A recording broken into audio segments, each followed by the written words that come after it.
Kessler Ridge was burning. Sergeant Marcus Webb ran through smoke thick enough to choke on, dragging a wounded soldier toward the evacuation point while artillery screamed overhead. The battle had turned catastrophic. Human colonial forces were being pushed back by Verath Ascendancy troops who fought with the efficiency of a species bred for war. Marcus was a combat medic embedded with the 7th Colonial Infantry, which meant he got to watch people die while doing everything possible to prevent it. A job description that sounded noble until you were covered in blood and running out of supplies. Fall back to secondary positions. Lieutenant Hayes's voice crackled through comms. All units retreat now. Marcus reached the evac point, handed off his patient, and turned to scan for more wounded. That's when he saw movement in no man's land, the deadly space between human and Verath lines where nothing survived long. A figure in elaborate armor lay in a crater, surrounded by bodies from both sides. The armor's markings were wrong, too ornate, too many status indicators. Marcus focused his scope and his blood froze. The bioluminescent patterns beneath the cracked helmet were royal blue and gold. That wasn't a soldier. That was Queen Selara, the Verath monarch who personally led military campaigns, critically wounded, abandoned between the lines, dying in the mud. Every tactical instinct screamed to leave her. She was the enemy. Her forces had killed thousands of humans, and his own people were retreating under heavy fire. But Marcus was a medic, and medics didn't get to choose which lives to save. Webb status? Hayes demanded through comms. Marcus stared at the dying queen. I've got wounded in no man's land, going to retrieve. Negative, we're pulling back. Anyone out there is gone. Marcus cut the channel and ran toward the crater before his common sense could stop him. Artillery bracketed him, energy weapons scorched the ground, and his lungs burned from smoke and adrenaline. He reached Queen Selara as another explosion threw debris over them both.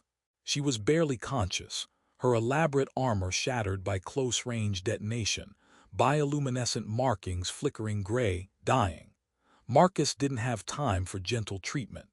He injected human medical nanites, applied emergency trauma seals, and started dragging her back toward human lines through hell. Marcus, what are you doing? Hayes's voice was sharp with fury. Abort immediately. Can't hear you, sir. Bad connection. Marcus hauled the unconscious queen through smoke that hid them from targeting systems. He made it to human defensive positions with Selara limp in his arms and his uniform soaked with her blood, darker than human, almost black. The soldiers stared in stunned silence. Is that? Someone started.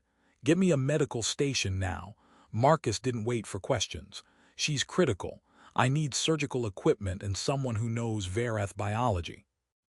Lieutenant Hayes appeared, his face cycling through shock, anger, and political calculation. Webb, you just captured the enemy queen. I saved a patient. What command does with her is your problem. Medical treatment comes first. Hayes stared at Selara's unconscious form. Political value warred with military pragmatism. Fine, stabilize her, but if she dies, that's on you. Everything's on me. That's the job. Marcus was already setting up equipment. He worked through the night in an improvised station, adapting human trauma protocols to alien physiology he barely understood. Her wounds were catastrophic, her body rejecting human medical interventions, fighting him as hard as the injuries. But Dawn found her alive, stable, and Marcus collapsed from exhaustion beside her. He'd saved the enemy queen. Now he'd have to live with the consequences. Chapter 2. Queen Selara woke to pain and the unfamiliar scent of human medical equipment. Her eyes opened with immediate tactical awareness, assessing threats, cataloging surroundings, calculating escape routes. Marcus was changing her bandages when their eyes met. Don't move quickly. You've got internal injuries barely stabilized. Any sudden movement could rupture the repairs. Where am I? Her voice was rough, her galactic standard accented but clear. Human medical station, about 15 kilometers behind our defensive lines. You were critically wounded in no man's land. I brought you back. You saved me. It wasn't a question. Her bioluminescent markings shifted through confused amber. Why? I'm a medic. Wounded people get treated. That's how it works. I am your enemy. I have led campaigns that killed thousands of your people. Yeah, that did occur to me while I was dragging you through artillery fire. Marcus secured the bandage. But you were dying, and I had skills that could help. Everything else seemed like a problem for later. Selara studied him with eyes that saw in spectrums humans couldn't perceive. Your commanders will want to execute me or use me as hostage. Probably both, not my decision. Marcus checked her vital signs. Right now, you need rest and continued treatment. The politics can wait until you're stable enough to care. Lieutenant Hayes entered with 2 armed guards. She's awake, good. Your Majesty, we need to discuss terms of your captivity. I request asylum with human forces, Selara interrupted. The tent went silent. Excuse me, Hayes said finally. I formally request political asylum and military protection from human colonial command. Selara's bioluminescence shifted to steady blue, determination. I will not return to Verath lines. This is a trick, Hayes said flatly. Some kind of intelligence operation. No trick, just survival. Selara met his gaze without flinching. During the battle, my own forces retreated without me. My military council made calculated decision to leave their queen to die. Conservative nobles who opposed my reformist policies saw opportunity to install more traditional monarch. I was abandoned by my people, saved by enemy medic. You expect us to believe your own military tried to kill you. Believe what you wish. But I know what awaits me if I return, quiet execution disguised as casualties of war. I have no illusions. Her markings pulsed with bitter resignation. Your medic showed more loyalty in 30 minutes than my council showed in 30 years. Hayes looked at Marcus. You believe this? I believe she was left to die alone in a crater while both sides retreated. Someone abandoned her. Marcus shrugged. Whether it was deliberate or tactical necessity, she was left behind. Hayes stepped outside to consult with command. 20 minutes later, he returned. Command accepts your asylum request. You'll be held under protective custody, debriefed on Verath military capabilities, and potentially used in negotiations. He paused. You understand we may still execute you if intelligence suggests this is a deception. I understand, I accept these terms. One more thing, Hayes added. You're not going to a secure facility. Command wants you visible proof of human mercy for propaganda purposes. You'll remain with active military units, specifically the medical corps that saved your life. Selara's eyes found Marcus. This is acceptable. Marcus blinked. Wait, I'm responsible for guarding the enemy queen now. You saved her, you keep her alive. Hayes smiled without humor. Congratulations on your promotion to royal babysitter, Webb. After Hayes left, Selara spoke quietly. I am sorry to burden you with my presence. You're not a burden, you're a patient. Marcus returned to checking her injuries, though you're definitely the most politically complicated patient I've ever treated. I chose to stay because you showed me something I had forgotten. Her bioluminescence pulsed soft gold. That compassion can exist even between enemies. That some people save lives because it is right, not because it is politically advantageous. Don't make me into a hero. I'm just a medic who's bad at following orders. Then you are my kind of hero. Her markings shifted to amused amber, the best kind. Over the following days, as Selara recovered, Marcus realized his life had become exponentially more complicated. But watching her work alongside him, treating wounded with careful attention that didn't discriminate by species, he thought maybe complicated wasn't entirely terrible. Just mostly terrible, with occasional moments of surprising connection. 3 weeks after Marcus saved her life, Queen Selara was working in the human medical tent, her hands steady as she treated a wounded Verath prisoner with the same care she'd shown human soldiers an hour earlier. You shouldn't be helping them, the prisoner hissed in Verath clicking language. You're a traitor to our species. I am queen who was abandoned by her military council and saved by enemy medic, Selara replied calmly. I help wounded because that is what one does when one has skills to preserve life. Species is irrelevant. The prisoner spat at her feet. Selara's bioluminescence flickered angry red for just a moment before returning to professional blue. Marcus watched from across the tent. You okay? Fine, he calls me traitor. He is not wrong. She finished bandaging the prisoner's wounds with precise efficiency. But I chose this betrayal consciously.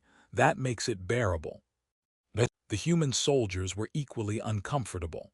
Marcus overheard conversations. Why was the enemy queen treating their wounded? Was this some elaborate intelligence operation? Could they trust her? Lieutenant Hayes shared those concerns during a briefing. Webb, she's been here 3 weeks.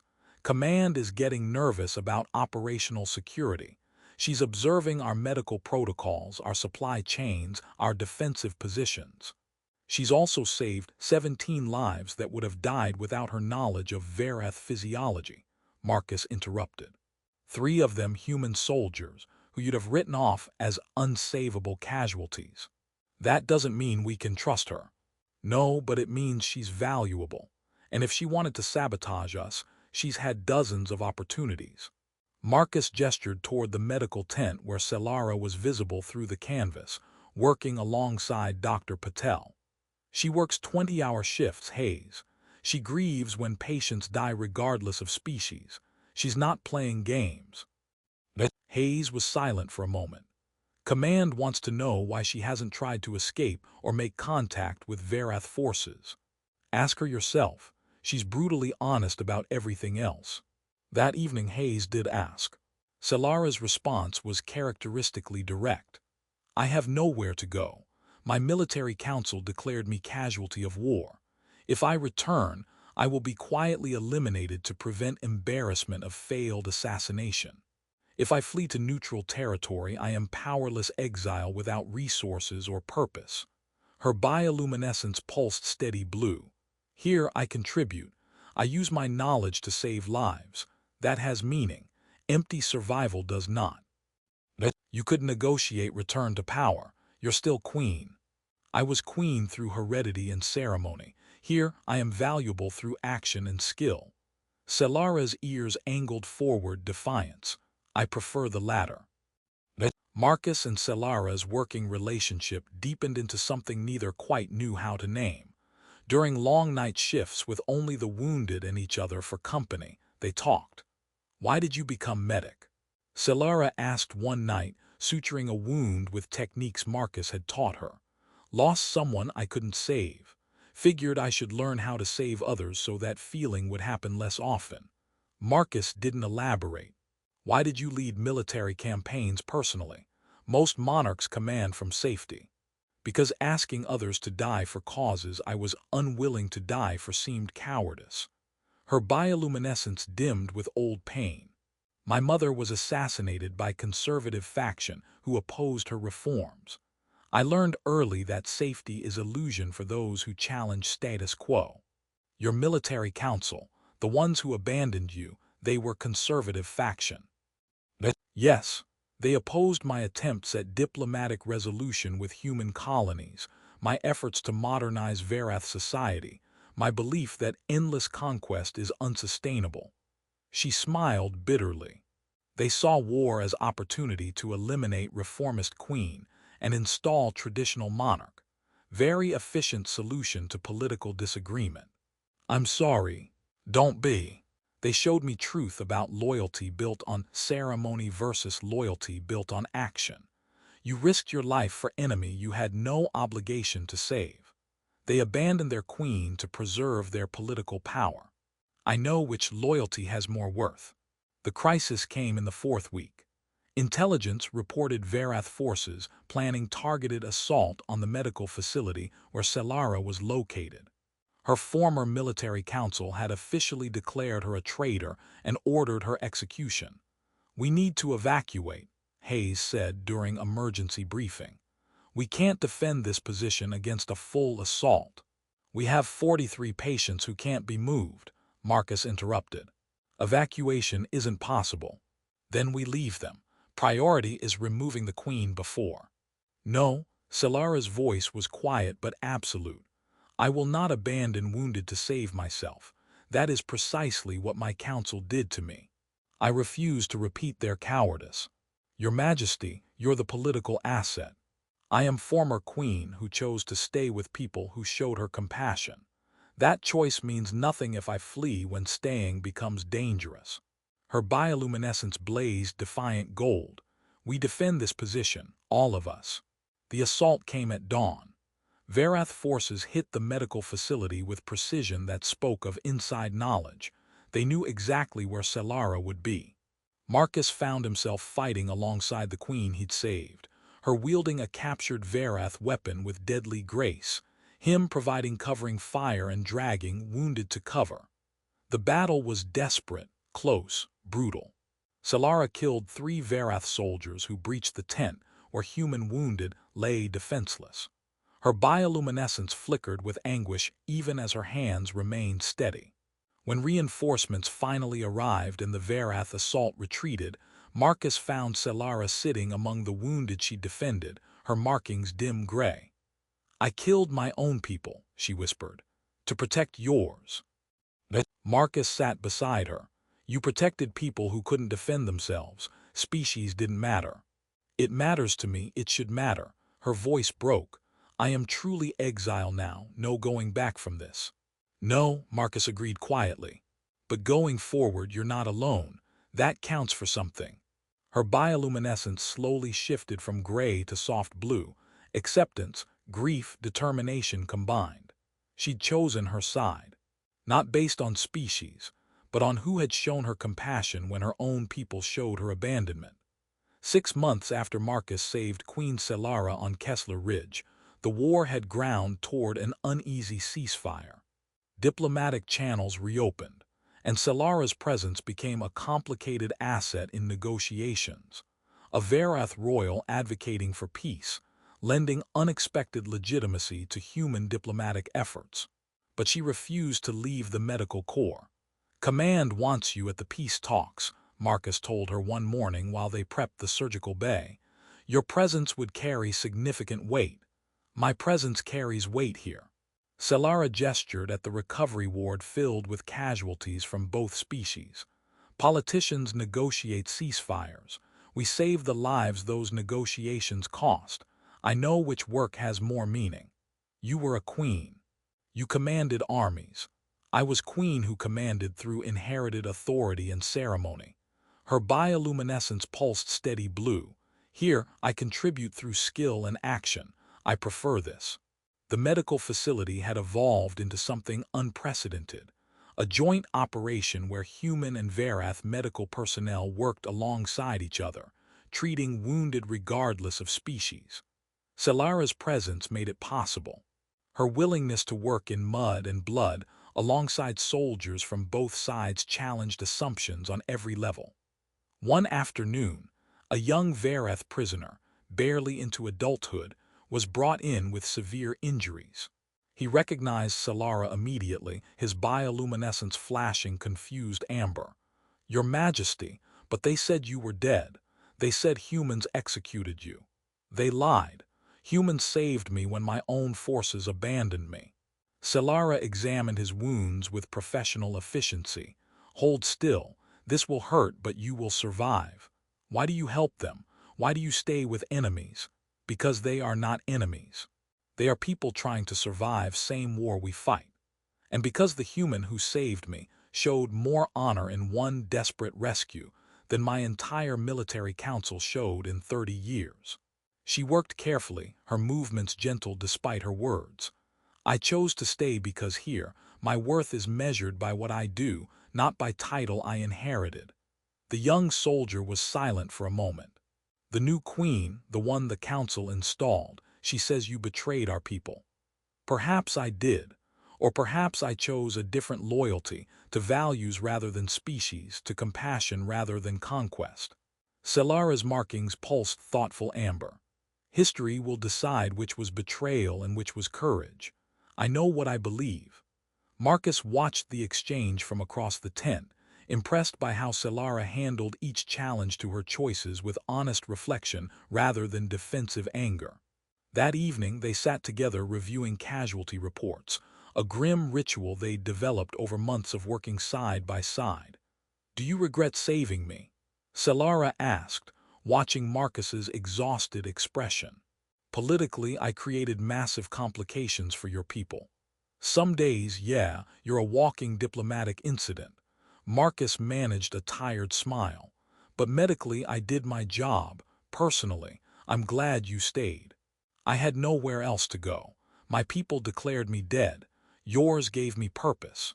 You could have negotiated return to power once it became clear you were valuable politically.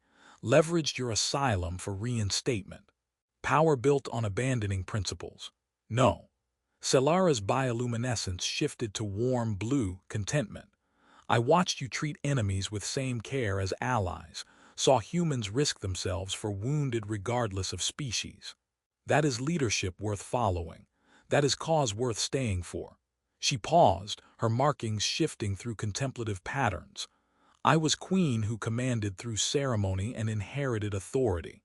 Here, I contribute through action and earned respect. I vastly prefer this." Marcus looked at her, an alien queen who chose to remain beside humans rather than return to power, who worked in blood and exhaustion alongside soldiers she once commanded armies against, who'd found meaning in healing rather than ruling. "We're lucky to have you. I am fortunate you chose to save enemy when leaving me to die would be simpler and safer." Her markings pulsed grateful amber. "Thank you, Marcus Webb, for seeing someone who needed help instead of enemy to abandon.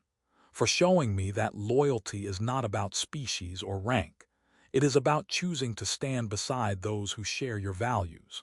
Weeks later, the formal peace treaty was signed.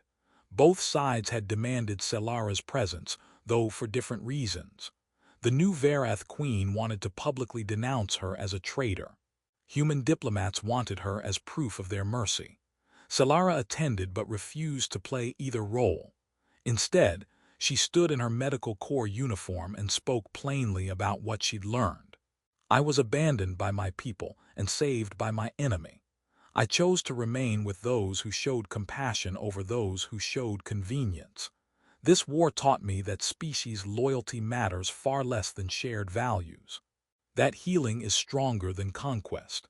That one medic running into fire to save a life demonstrates more courage than entire armies fighting for territory." Her eyes found Marcus in the crowd. "I am grateful to the human who chose compassion over politics, who saved life he had no obligation to save.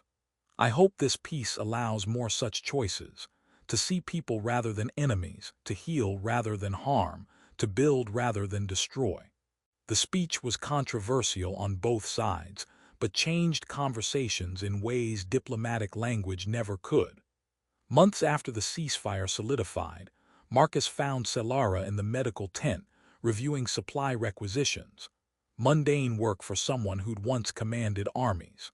"Command approved the Joint Medical Training Program," he said. "Human and Verath personnel learning each other's techniques. Your proposal. Good. Knowledge saves lives. Sharing it across species will save more." She looked up from the datapad. "You are staying to help teach. Someone has to make sure you don't work yourself to death. Apparently, that's my permanent assignment now."